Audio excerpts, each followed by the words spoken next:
Leave rule बोलने में leave rule है, इसका जो ऑफिशियल नाम है वो हमारा है कि रेलवे सर्वेंट लिबराइज लीव रूल 1949। ये इसका ऑफिशियल नाम है।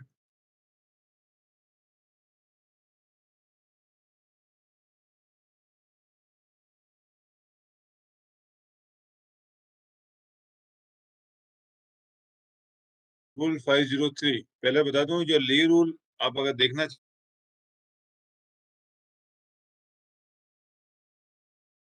एस्टेब्लिशमेंट कोड है, Indian railway establishment code IREC part 1 के अंदर 5 नंबर का चैप्टर है leave rule.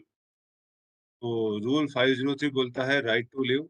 Leave can not be claimed as a right and leave of any kind may be refused और revoked by the authority competent to grant it, but it shall not be open to that authority to alter the।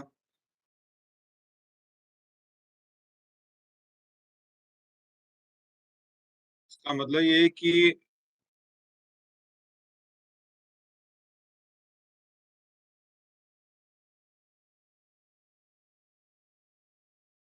हैं जिसे कि जो सक्षम अधिकारी हैं वो उसको दे ना दे उनकी मर्जी है। लेकिन एक बात और इसमें कही है कि कोई भी छुट्टी जो है, आप जो छुट्टी मांगेंगे वही छुट्टी दी जाएगी। ऐसा नहीं है कि आपने LAP मांगा और आपको CL दे दिया, या आपको CL दिया गया है और आपको LAP, आपने CL मांगा और LAP दे दिया है। जो छुट्टी मांगी गई है वही छुट्टी आपको दी जाएगी, ये नियम बोलता है।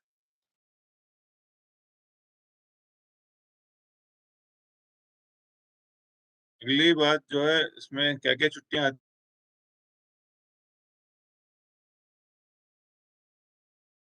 Sick leave, leave not due, paternity leave, और एक नई छुट्टी इंट्रोड्यूस हुई है 2019 से, उसका नाम है work related illness and injury leave, जिसको WRIL भी बोलते हैं। इसके अलावा स्पेशल लीव है, कुछ study leave, extra ordinary leave और चाइल्ड केयर लीव। तो हम स्टार्ट करते हैं सबसे पहले LAP, लीव ऑन एवरेज पे। LAP सभी लोग लेते हैं, मालूम है। साल में टोटल हर रेलवे एम्प्लॉय को 30 मिलती है, जिसमें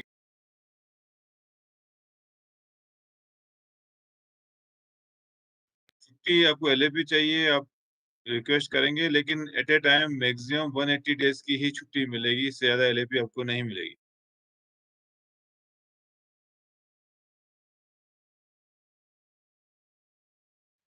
LHAP में लीव ऑन हाफ,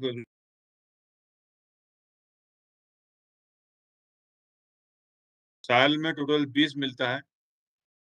जनवरी में 10 और जुलाई में 10 क्रेडिट होता है।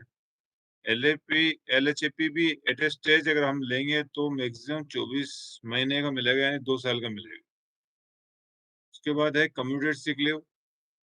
कम्यूटेड सिक लीव जो होता है वो HLAP को ही डबल करके हम क्रेडिट करते हैं, देते हैं, और इसमें मेडिकल सर्टिफिकेट जरूरी है कम्यूटेड सिक लीव लेने के लिए। उसके बाद आता है लीव नॉट ड्यू। यदि किसी कर्मचारी के खाते में कोई भी छुट्टी नहीं है और वो अगर बीमार है,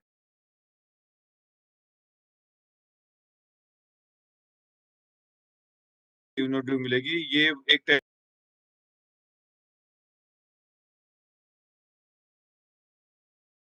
इसके बाद मैटरनिटी लीव आती है महिलाओं को। लेस देन 2 सर्वाइविंग चिल्ड्रन तक 180 डेज की मैटरनिटी लीव मिलेगी। यानी कि कोई भी कर्मचारी, महिला कर्मचारी है, उसको अगर 2 बच्चे से कम जीवित बच्चे हैं तो उसको 180 दिन की छुट्टी मिलती है। और जिसको 2 साल तक उसको किया जाता है, बच्चे के पैदा होने के कनेक्शन में विदाउट मेडिकल सर्टिफिकेट ले सकती है वो। उसके बाद पुरुषों को मिलने वाली जो छुट्टी है वो है पेडेटे लीव, जो प्रत्येक पुरुष कर्मचारी है वो क्लेम कर सकते हैं, जो मैक्सिमम 15 दिन होती है। लेकिन उसके लिए कंडीशन है कि बच्चा पैदा होने के 6 महीने के अंदर ही वो क्लेम करनी पड़ेगी, उसके बाद वो लैप्स हो जाती है। उसके बाद है work related illness and injury leave. इसके बारे में तो मैं ब्रीफ कर दूं कि पहले आपने लाइन स्टाफ में काम किया हो, एक IOD होता है, इंजर ऑन ड्यूटी। IOD जो होता है, कोई भी कर्मचारी ड्यूटी के दौरान अगर दुर्घटनाग्रस्त हो जाता है और एक्सीडेंट हो जाता है उसको, और एक्सीडेंट की वजह से उसको कुछ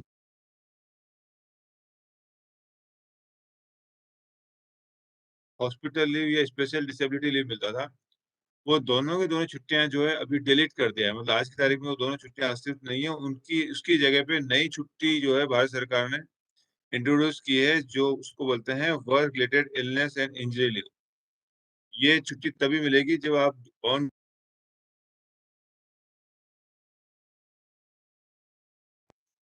सर, हाँ बोलिए। ये मैटरनिटी लीव में जो लिखा है आगे, up to 2 years without medical certificate, इसका क्या मीनिंग है सर? मतलब नॉर्मली आपको कोई भी छुट्टी चाहिए तो सर्टिफिकेट चाहिए। इसमें अब अगर कोई महिला है वो 180 दिन के बाद और छुट्टी लेना चाहती है तो मेडिकल सर्टिफिकेट देने की जरूरत नहीं है, वो मांग सकती है मेटर्निटी के कनेक्शन में 2 साल तक की छुट्टी। ऐसा मतलब होता है। ये सर किस अकाउंट में डेबिट होगी 180 के बाद में? ये छुट्टी तो फिर खुद की लगेगी, उसकी एलएफपी एचएलएपी अच्छा, जो भी वो लगेगी। ओके। Okay sir, okay. जी। बोले खुद की छुट्टी लगेगी, लेकिन या फिर चाइल्ड के लिए भी आ गया आजकल नया, लेडीज के लिए। जी।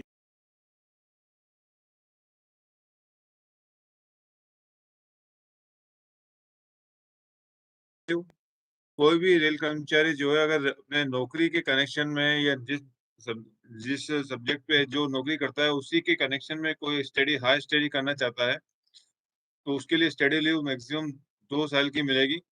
एट ए टाइम 12 महीने की सेंक्शन होती है, फर्दर एक्सटेंड हम करा सकते हैं। डॉक्टर को 36 महीने की मिलती है पीजी के लिए, और ये 5 साल के बाद ही मिलेगी। 5 साल की सर्विस मिनिमम करना जरूरी है स्टडी लीव लेना हो, तो उसके बाद आप अप्लाई कर सकते हैं। और एक कंडीशन और भी है कि स्टडी लीव के लेने के वापस आने के बाद आपकी मिनिमम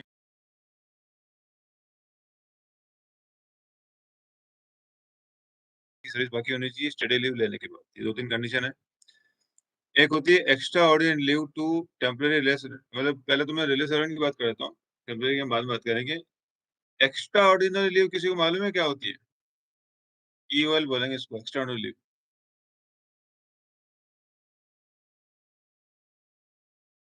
भी कर्मचारी के मैक्सिमम आप देखिए, जैसे ग्रुप डी स्टाफ में तो लीव अकाउंट होता है, उसमें एलडब्ल्यू भी होता है, लीव विदाउट पे। और देखा होगा लीव विदाउट पे। तो एक्चुअली लीव विदाउट पे नाम की तो कोई छुट्टी होती नहीं ऑफिशियली, इसको ऑफिशियल नाम होता है एक्स्ट्रा ऑर्डिनरी लीव, ईओएल बोलते हैं। और ईओएल जो है मैक्सिमम एट ए स्ट्रेच 5 साल तक ले सकते हैं। एक बात मैं आपको बता दूं कि नॉर्मली अगर जनरली कोई आदमी जो है छुट्टी गया है, वो छुट्टी के बाद आता नहीं है वो, या फिर कोई आदमी अचानक बीच में गायब हो गया, एब्सकॉन्डिंग हो गया, तो हम लोग जनरली मास्टर में एलडब्ल्यू भी लिखते हैं या एब्सेंट लिखते हैं। एब्सेंट लिखने से उसकी सर्विस ब्रेक इन सर्विस हो जाती है, इसलिए हम लोग एलडब्ल्यू वर्ड यूज करते हैं या ईओएल करते हैं। इससे ये होता है कि वो सर्विस ब्रेक नहीं मानी जाती है, वो छुट्टी मान लेते हैं इसको। और एट ए स्टेज मैक्सिमम 5 साल आपको मिलेगी इसमें। ईओएल के बारे में और बताऊं 2-3 बातें हैं। पहले तो ये है कि एक्स्ट्राऑर्डिनरी लीव कभी भी आदमी क्लेम कर सकता है, चाहे उसके खाते में छुट्टी हो या ना हो। छुट्टी है फिर भी चाहे कि एलडब्ल्यू चाहिए या एक्सटर्नली चाहिए, वो क्लेम कर सकता है। दूसरी बात है ईओएल के बारे में, वो है कि छुट्टी के दौरान उसको कोई पगार नहीं मिलेगी, यानी पे नहीं मिलेगा उसको।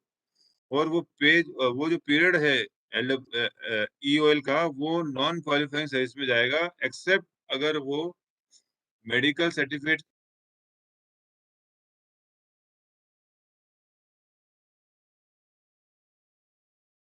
नॉन क्वालिफाइंग सर्विस में काउंट होता है। आपको जो इंक्रीमेंट आप ड्रॉ करते हो मिनिमम 6 महीने की सर्विस वगैरह है, वो कंडीशन में ये माइनस हो जाता है, इस पीरियड को माइनस काउंट नहीं होगा।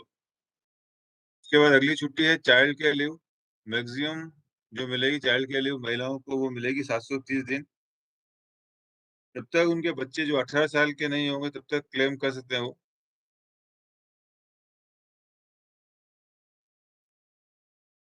और उसके बाद मैं डिटेल में बता रहा हूँ आपको एलएपी के बारे में, कि जैसे मैं तुमको बता चुका हूँ एलएपी जो है मैक्सिमम 30 दिन मिलती है, 2 इंस्टॉलमेंट में, 15 और जनवरी और 15 जुलाई को मिलती है।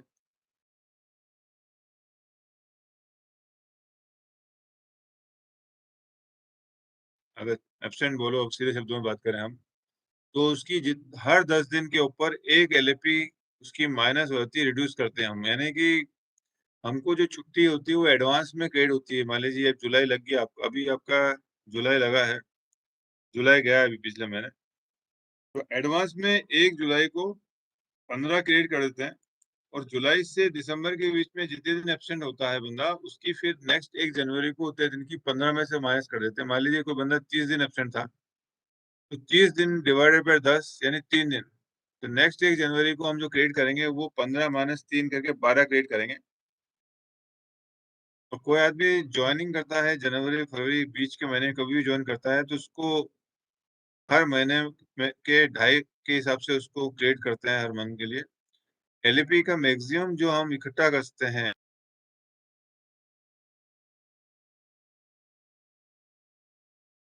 मैक्सिमम जो एलईपी क्रेडिट होती है वो 300 दिन की होती है।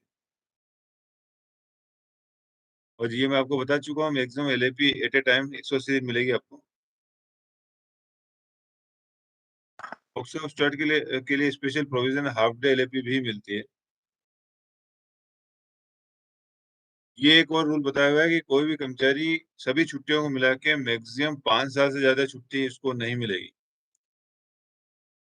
इसके बाद आ रहा है एलएचएपी, लीव ऑन हाफ एवरेज पे।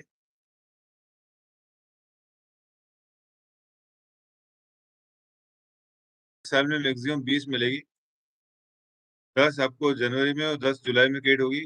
एटेस्टेज 24 महीने मिलेगी। कम्यूटेड लीव जैसे मैंने बताया है कि आपको भी एलएचएपी लिए आपको उसको आप कम्यूट करा सकते हैं। एचएलएपी एल लीव नॉट ड्यू मैंने बता दिया है कि अगर आपके पास छुट्टी नहीं है तो एडवांस एलएचएपी क्रिएट कर सकते हैं जो मैक्सिमम 360 दिन मिलेगी आपको। पेड लीव पहले 135 मिलती थी, अभी 180 दिन कर दिया है। उसके बाद चाइल्ड केयर लीव है, grant of child care leave to female government servant. और एक तो मैं बता दूं, चाइल्ड केयर लीव जो है एक तो फीमेल गवर्नमेंट सर्वेंट को मिलती है, और अभी 7th पे कमीशन में सिंगल मेल गवर्नमेंट सर्वेंट को भी अलाउ किया हुआ है। यानी कोई भी कर्मचारी, पुरुष कर्मचारी है, अगर वो सिंगल है यानी उसकी डाइवोर्सी है, विडोअर है, उसको भी चाइल्ड केयर लीव मिलेगा।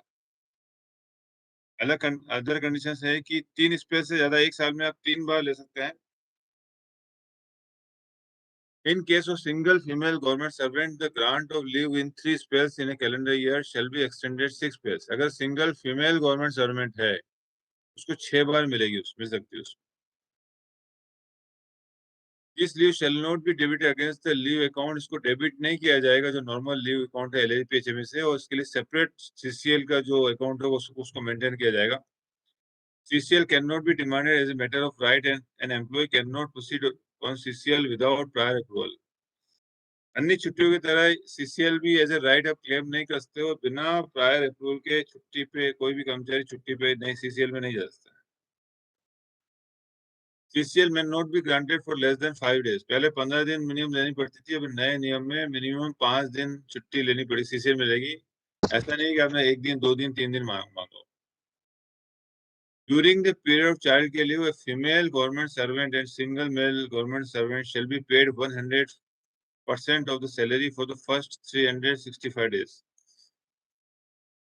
यानी कि 730 दिन जो 2 साल की छुट्टी होती है मिलेगी, तो उसको पहले एक 365 दिन जो है उसको 100% सैलरी मिलेगी।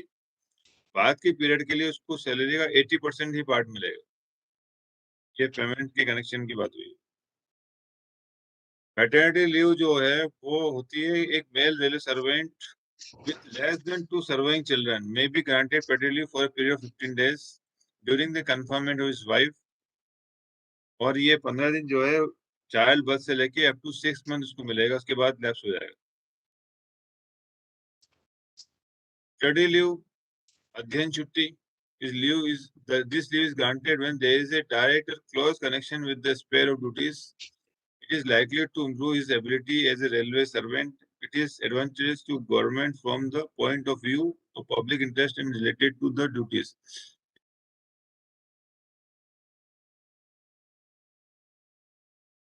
पैदा होता है, ऐसी कोई पढ़ाई की जाती है जिसको कि उसका अधिकारी जो है उसको सर्टिफाई करेगा, तो ऐसे कर्मचारी को स्टडी लीव मिल सकती है। प्लस डॉक्टरों को भी मिलती है ये छुट्टी।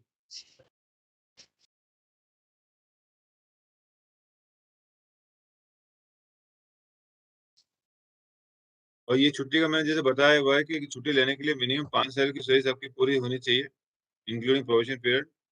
और छुट्टी में आने के बाद मिनिमम 3 साल की सर्विस बाकी होनी चाहिए, उससे कम की होगी तो आपको छुट्टी नहीं मिलेगी। मैक्सिमम अमाउंट जो स्टडी लीव का है 12 महीने एट ए स्ट्रेच है, और ड्यूरिंग सर्विस आपकी 24 महीना है। और स्टडी लीव को बाकी अन्य छुट्टियों के साथ में हम लेते हैं तो मैक्सिमम जो है वो 28 महीना है, और डॉक्टरों के लिए 36 महीना है। अब जो मैंने बताया था वर्क रिलेटेड इलनेस,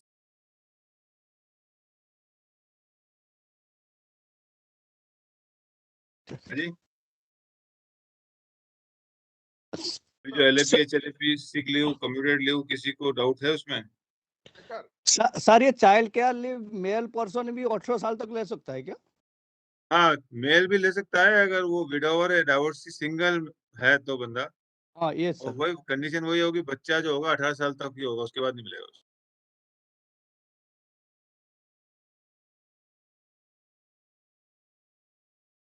पीरियड होता है तो फीमेल केस में भी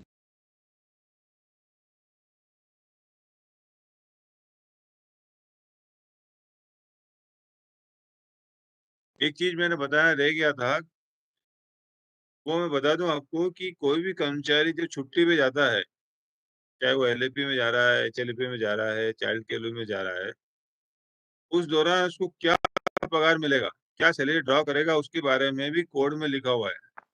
तो बताएगा कोई क्या पगार मिलेगा उसको? LAP में क्या पगार मिलेगा? जाने के पहले जो बेसिक किसी होगा। ने पढ़ा होगा LAP बेसिक में प्लस क्या डीए, पगार दे? हाँ जी। Basic plus DA and HRA. और कोई?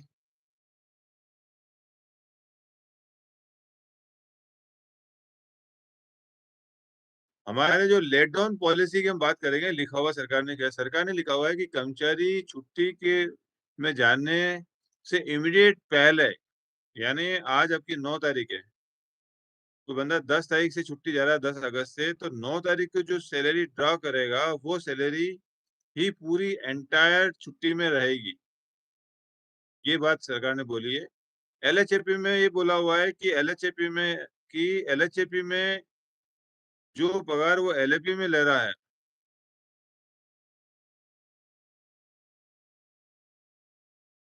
इसलिए पहले ड्रॉ कर रहा है। इसीलिए यही कहते हैं कि मान लीजिए आपका 1 जुलाई को इंक्रीमेंट चलता है किसी का,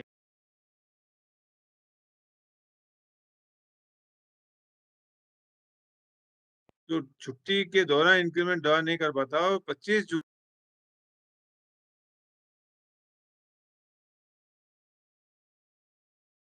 at the pay what he was drawing on the date of 24th June। 24 जून को जो पगार ले रहा होगा वही छुट्टी में, एंटायर छुट्टी में लगेगा, और जब आएगा उस दिन से उसका इंक्रीमेंट ड्रॉ होगा। तो जिसका भी 1 जुलाई और 1 जनवरी को इंक्रीमेंट है, वो लोग याद रखें कि छुट्टी के दौरान जो पगार होता है वो छुट्टी पे जाने से इमीडिएटली एक दिन पहले जो ड्रॉ कर रहा था वही लेगा।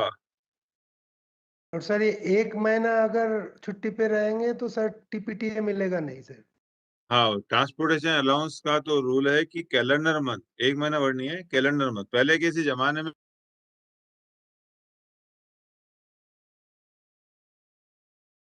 कहा कि अब कैलेंडर में पकड़ लिया, यानी जनवरी है तो 1 जनवरी से लेकर 31 जनवरी, फरवरी है तो 1 फरवरी से 28 फरवरी, पूरे कैलेंडर मंथ में अगर आप due to leave, training, tour, अगर एक भी दिन ऑफिस को अटेंड नहीं कर पा रहे हैं, मस्ट साइन नहीं कर रहे हैं, तो आपको उस महीने का ट्रांसपोर्टेशन अलाउंस नहीं मिलेगा। एटलीस्ट आप अगर एक दिन भी आप साइन कर देते हैं, अटेंड करते हैं, तो आपको पूरे महीने का ट्रांसपोर्टेशन अलाउंस दे है। और सर HR है तो आप जो सैलरी ले रहे हो उसका HR पर्सनल सर मिल जाता है। हाँ जी। सर कोई एम्प्लॉय यदि आउट ऑफ स्टेशन ड्यूटी कर रहा है हम्म विदाउट टीए, तो उसका हम्म। लिए क्या रूल्स रहेंगे फिर? मैंने आपको बताया ना, ये लोगों की सोच है कि हम उसके लिंक करते हैं कि टीए नहीं ले रहा है, ये नहीं ले रहा है। देखिए, वो आप टीए लो नहीं लो वो एक अलग इशू है। जी एक तो मैं क्लियर कर दूं कि कोई भी अलाउंस है, टीए, ट्रेवलिंग अलाउंस हो, ओवर टाइम हो, एजुकेशन अलाउंस हो, हर अलाउंस को देने के अपने नियम होते हैं, टर्म्स एंड कंडीशन होती है। और मेरी जानकारी के हिसाब से कोई भी अलाउंस को किसी दूसरे अलाउंस के साथ लिंक कहीं भी नहीं किया हुआ है कि आप एजुकेशन अलाउंस ले रहे हो तो ये नहीं मिलेगा, वो ले रहे हो तो ये नहीं मिलेगा। हर अलाउंस का इंडिविजुअल एंड इंडिपेंडेंट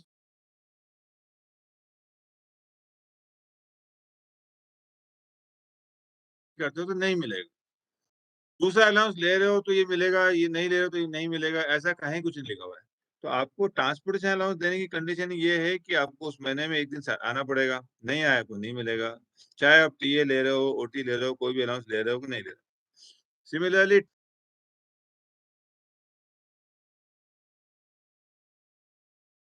ऐसा होता है कि हम लिखवा लेते हैं कुछ फेवर करने के हिसाब से, वो एक अलग इशू है। ऑफिशियली रूल ये है कि आप 1 किलोमीटर से ऊपर गए बाहर तो आपको टीए मिलेगा।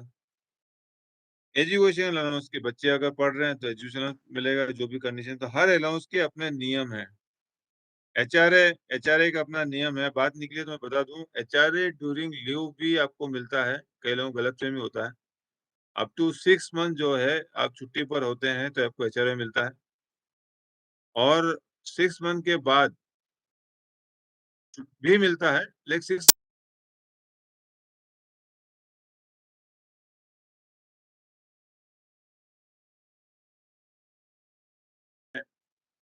आप वो नहीं लिख पाए, आपके बाहर हैं, तो आप लिखो मेरी फैमिली रह रही है। वो कंडीशन में नहीं लिख पाते तो आपको तीसरी बात लिखनी पड़ेगी कि मेरा मकान सबलेट नहीं किया हुआ, किसी को किराए पे नहीं दे। ये 3 कंडीशन में एक चीज भी लिखोगे तो आपको आगे का पूरा एंटायर पीरियड आपको एचआरए मिलेगा। कई जगह ये गलतफहमी है कि एचआरए हम बस 4 महीने देंगे या 6 महीने देंगे छुट्टी में। 6 महीने तो आपको इजीली मिल जाएगा, और 6 महीने के बाद आपको एक सर्टिफिकेट लिख के देना पड़ेगा। जो मैंने अभी 3 बातें बताई उनमें से एक कंडीशन आपको लिख के देनी पड़ेगी, और आपको आगे का पीरियड भी एचआरए चालू रहेगा। तो हर लेकिन सर आप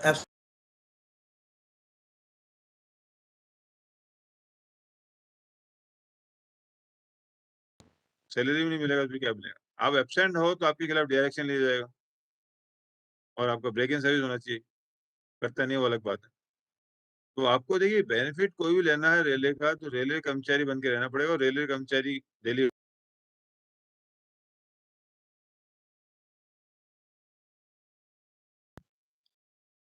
सर एक क्वेश्चन था, हम्म ये सीसीएल मैटरनिटी लीव और सीसीएल कंटिन्यूएशन में एम्प्लॉय को दे सकते हैं?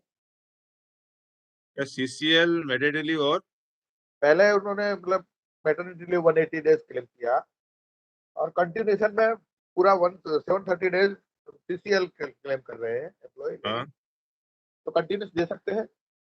हाँ, देखिए सिर्फ सीएल जो होती है दूसरी छुट्टियों के साथ क्लब नहीं होती। नहीं बाकी आपकी मतलब एलएपी सुन ली, मैं बोल रहा हूँ, एलएपी हो, मेडिकल लीव हो, चाइल्ड केयर लीव हो, वो आपकी क्लब हो जाती है, आप जुड़ सकती है। तो आप मेडिकल लीव के कनेक्शन में आप एलएपी ले सकते हैं, एचएलएपी ले सकते हैं, चाइल्ड केयर लीव ले सकते हैं। और चाइल्ड केयर लीव भी पूरी एक साथ, देखिए बाकी लीव की कंडीशन है, जैसे एलएपी 180 दिन मिलता है आपका, एचएलएपी 24 महीना। सीसीएल में पूरी सीसीएल आपको 730 दिन की एक एट ए स्टेज मिल सकती है, कहीं उस मना नहीं है। दूसरी बात और ये एक इसके हाँ हाँ सर, जी, दूसरी बात ये है कि उसके बाद अगर ये फर्स्ट चाइल्ड के लिए ले लिया, सेकंड चाइल्ड के लिए अगेन नहीं इसमें मैक्सिमम जो है एक एक फीमेल एम्प्लॉय हो या मेल को 730 दिन ही मिलेगा। मतलब होल लाइफ, होल हाँ, सर्विस लाइफ। होल लाइफ में। हाँ, मतलब अगर सेकंड मान लो फर्स्ट इश्यू में उन्होंने ले लिया सीसीएल तो पूरी फिर दोबारा नहीं 730 मिलेगा। डेज, मैक्सिमम एक सेकंड पर्सन चाइल्ड के लिए मैटरनिटी लीव मिलेगी और सीसीएल दोनों मिलेगी, कोई एक लेगी? नहीं मेडिकल दोबारा मिलेगा। अच्छा,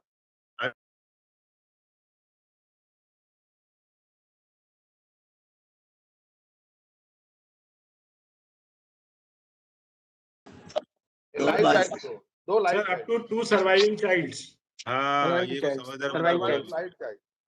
देखो मैटरनिटी लीव और पैटर्निटी लीव मेल को मिलता पड़े, ये कोई क्वेश्चन पूछता है कितनी बार मिलेगा तो गलत क्वेश्चन है। अगर गलत ना मतलब क्वेश्चन सही है, अगर आप 2 बार लिखते हो तो गलत है। उसमें कहीं भी नहीं लिखा हुआ नियम में कि मेटेड लीव या पेटेड लीव जो है वो 2 बार मिलेगा। उसमें लिखा हुआ है कि एम्प्लॉय इज एंटाइटल्ड फॉर मेटेड लीव और पेटेड leave with less than 2 surviving children. यानी आपका जब बच्चा प्रेग्नेंट वाइफ की जो डिलीवरी टाइम पे अगर आपके पास लेस देन 2 बच्चे हैं तो वाइफ जो महिला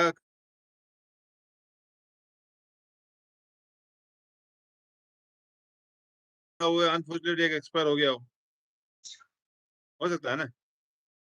तो मेरे पास कई लोग क्वेश्चन पूछते हैं तो मैं उनको ये जवाब देता हूँ भाई लेस देन 2 है मिलेगा, और नियम में भी ये लिखा हुआ है कि लेस देन 2 है तो मिलेगा। तो लिमिट में कहीं है नहीं कि आपको 2 बार ही मिलेगा। आपको जब आप क्लेम कर रहे हैं तो आपके पास लेस देन 2 सर्वाइविंग चिल्ड्रन होने चाहिए, जीवित बच्चे घर में होने चाहिए। और CCL एक second एजुकेशन batch अलाउंस में child के लिए क्वेश्चन नहीं बनता मिलेगा। था कि मल्टीपल बर्थ में मिलेगा, तो उसमें भी रूल है कि अगर सेकंड बर्थ में मल्टीपल बच्चे होते हैं तो चिल्ड्रन एजुकेशन अलाउंस बच्चों को सबको मिलेगा, ठीक है ना। सबको मिलेगा। और CCL लेकिन एक ही बार मिलेगा वो 730 days। सीसीएल ना मैक्सिमम को एक रेल कर्मचारी को 730 दिन मिलेगा, दोनों बच्चों के लिए ही मिलेगा वो, ओके, ठीक है। चाहे फर्स्ट में अवेल कर ले या 2 पार्ट में करे। हाँ, जैसा वो करे वो मैनेज करे।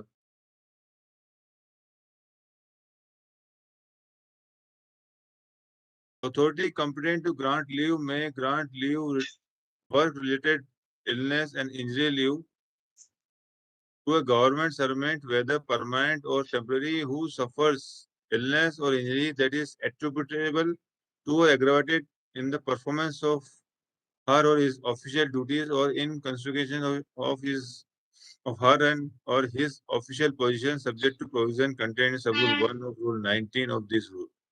On the following condition, कोई भी कर्मचारी है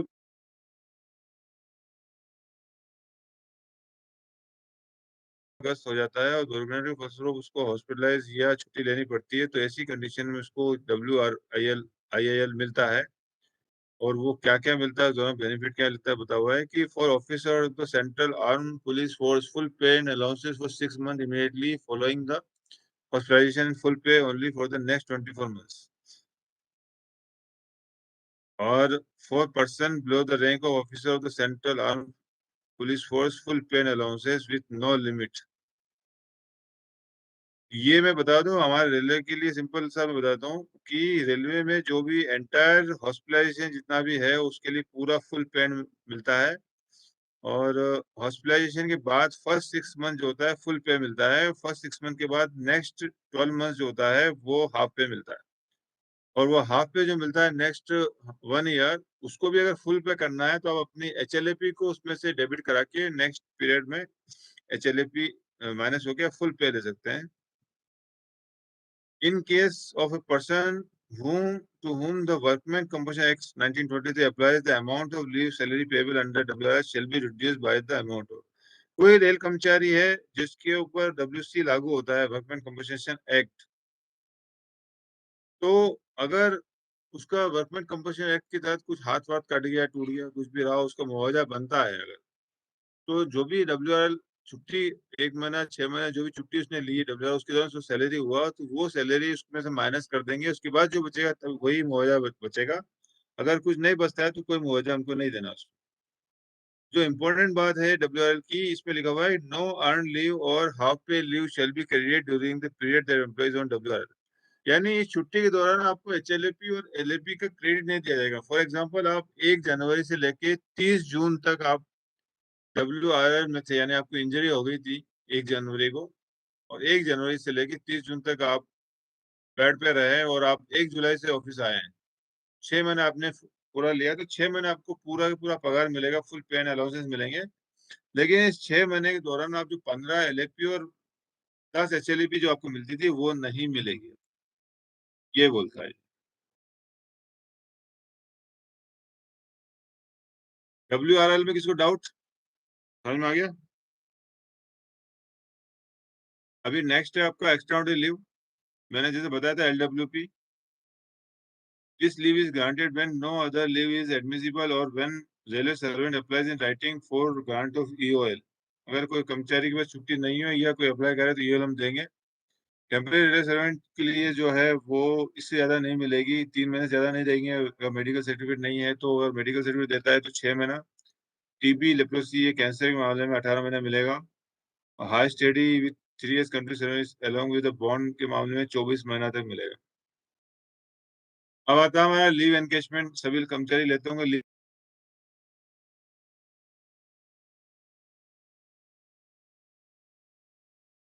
time availing of past PTO, maximum 60 days in entire career।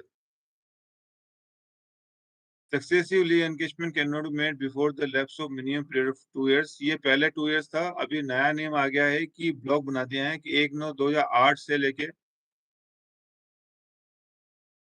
30 सितंबर 2010, यानी 2008 से 10, 10 से 12, 12 से करते करते हम अभी जाए 22 में आ जाएंगे अपन, तो 1 सितंबर 22 से नया ब्लॉक चालू हो जाएगा। किसी ने अभी अगस्त में लिया है तो 1 सितंबर मतलब महीने में 2 महीने में 2 बार क्लेम कर सकता है, लेकिन ब्लॉक में एक बार ही मिलेगा उसको। ये नया नियम है। Equal number of days to be debited in the leave account, this class does not apply to directly. जो लोग डायरेक्टली कनेक्टेड हैं रनिंग स्टाफ मास्टर कार्ड उन पे लागू नहीं होगा। बाकी अभी तो रूल चेंज हो गया, अभी मिनिमम 1 दिन छुट्टी लेने पर आपको लीव इन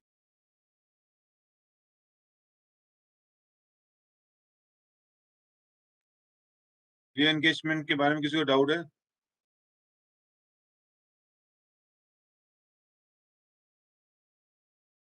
ये हमारा लीव रूल समाप्त हो गया यहाँ पर। आगे हम चलते हैं। सर एक क्वेश्चन था सर।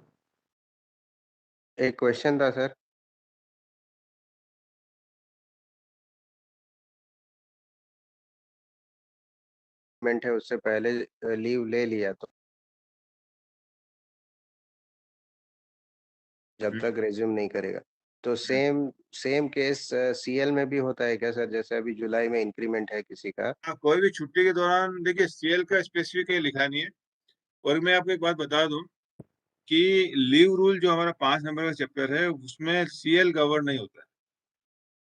तो सीएल में कहीं कुछ है नहीं, तो इसमें हम यही बोलेंगे छुट्टी में आपको मिलेगा ही नहीं। ड्यूरिंग छुट्टी में आप छुट्टी में जाने से पहले आपको वाले ड्रा करें तो कोशिश ये कीजिए कि सीएल भी आप मत लो उस हिसाब से। बाकी ये मैन टू मैन क्या इंटरप्रेशन करता है, कहीं इतना स्पेसिफिक कहीं लिखा नहीं है कि सीएल में मिलेगा नहीं। नियम यही है कि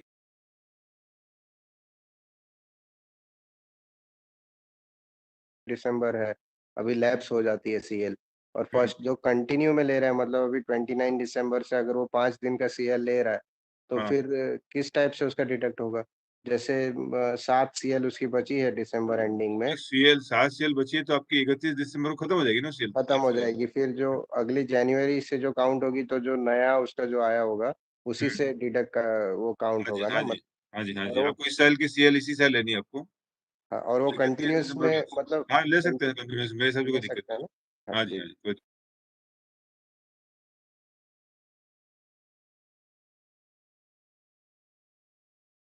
सर लीव इंकेजमेंट के समय में लीव कितना बैलेंस होना चाहिए मिनिमम? लीव इनकेस के टाइम पे मिनिमम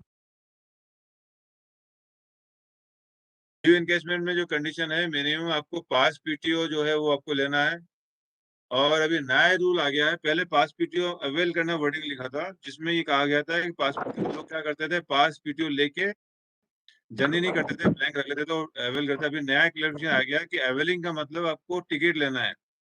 अभी सभी जगह पास पीटीओ के साथ में टिकट भी हम मांगते हैं, तभी इसको अवेल माना जाएगा टिकट निकाला तो। ये अभी रिसेंटली 2020-21 में क्लैरिफिकेशन आया बोर्ड का कि अवेल का मतलब होता है टिकट निकालना। तो पास पीटीओ में आप टिकट का निकालेंगे तभी वो मिलेगा आपको। ठीक है, फिर जर्नी भी कंपलसरी होगी कि जर्नी करना पड़ेगा? ये इतना तो डिटेल नहीं है। अवेल का मतलब टिकट है, अगर आप पास में टिकट निकाल लिया मतलब मानते हैं कि अवेल कर लिया आपने। जर्नी का इतना स्पेसिफिक लिखा है नहीं।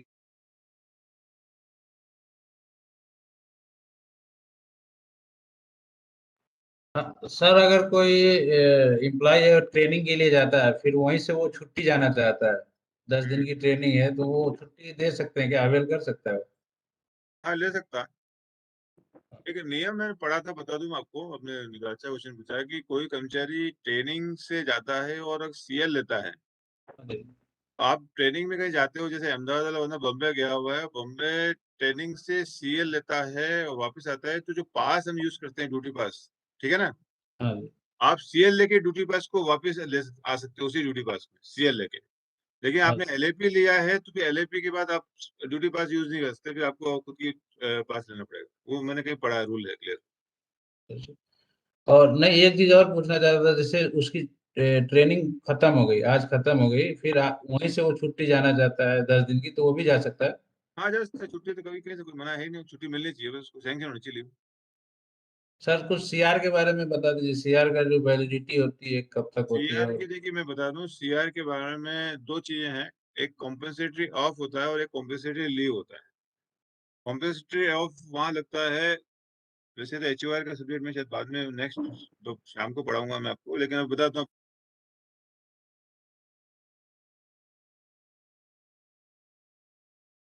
की ड्यूटी होती है कि छुट्टी जाने से पहले इमीडिएटली पहले उसको ओवर टाइम जीरो करें।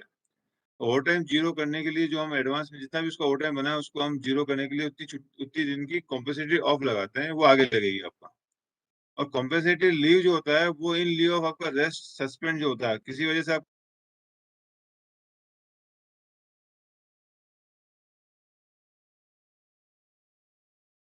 पॉलिसी है 74 की मेरे पास है, वो उसमें लिखा हुआ है कि maximum 3 CR at a time आप एट ए स्टेज आप ले सकते हैं। और उसमें ये भी कहा है कि सीआर जो है वो कभी लैप्स नहीं होता। हालांकि ये सिर्फ कहने की बातें हैं, प्रैक्टिकली मैंने देखा है हर जगह अलग अलग नियम होते हैं। कई जगह 1 महीने में खत्म करते हैं, कई जगह उस ईयर एंड तक चलाते हैं। जैसे 2022 का है तो 22 में देंगे, 23 में नहीं देते। सब जगह अलग अलग प्रैक्टिस है, लेकिन लेट डाउन रूल ये है कि सीआर जो है वो लैप्स नहीं होता है। ये सीआर के नियम है। लेकिन अभी आप सब अगर जैसे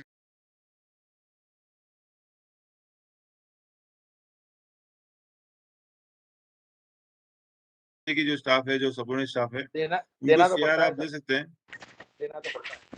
सिर्फ इंचार्ज को नहीं मिलता है सर, बिना कोई इंचार्ज में नहीं होगा सुपरवाइजर उसको मिलता कैटेगरी है में नहीं मिलेगा ना सीआर। सर। आपका रेस्ट ही नहीं होता है तो सीआर रेस्ट सस्पेंड कहाँ से होगा आपका? नहीं, जो सर लोग शिफ्ट ड्यूटी में काम करते हैं कंट्रोल ऑफिस में, तो उनको हाँ, अगर फिर वो सुपरवाइजर पोस्ट नहीं गएगा, वो सी क्लासिफिकेशन होगा। वही आपकी कहना जो चाहता हूँ हाँ, सी सर, क्लासिफिकेशन काम करे तो वहाँ ठीक है, उसको मिल जाएगा उसको, बात सही है। सिर्फ इंचार्ज को नहीं मिलता, बाकी सबको मिलता है। हाँ ठीक है, अगर सर सीआर कितने दिन के अंदर ले लेना चाहिए सर?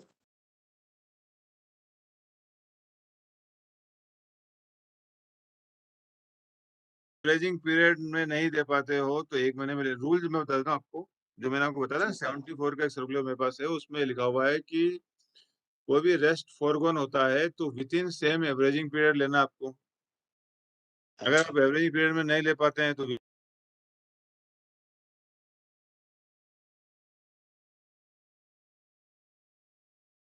नहीं होगा, ऐसा लिखा हुआ है। ओके सर, हाँ जी। Okay, thank you sir. और सर जो शिफ्ट ड्यूटी में काम करता है, डबल ड्यूटी करेगा या रेस्ट नहीं लेगा, जिस दिन का रेस्ट उसका, सुपरवाइजर की बात कर रहा हूँ, तो उसको सीआर नहीं मिलेगा?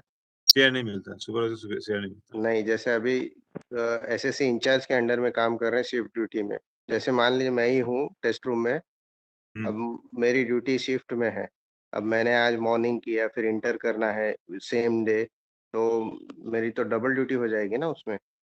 देखिए वो डबल ड्यूटी आप कर रहे हो एज पर आगस्ट HOAR मैं अभी पढ़ाऊंगा आपको लंच के बाद, तब बात करते हैं इसके बारे में।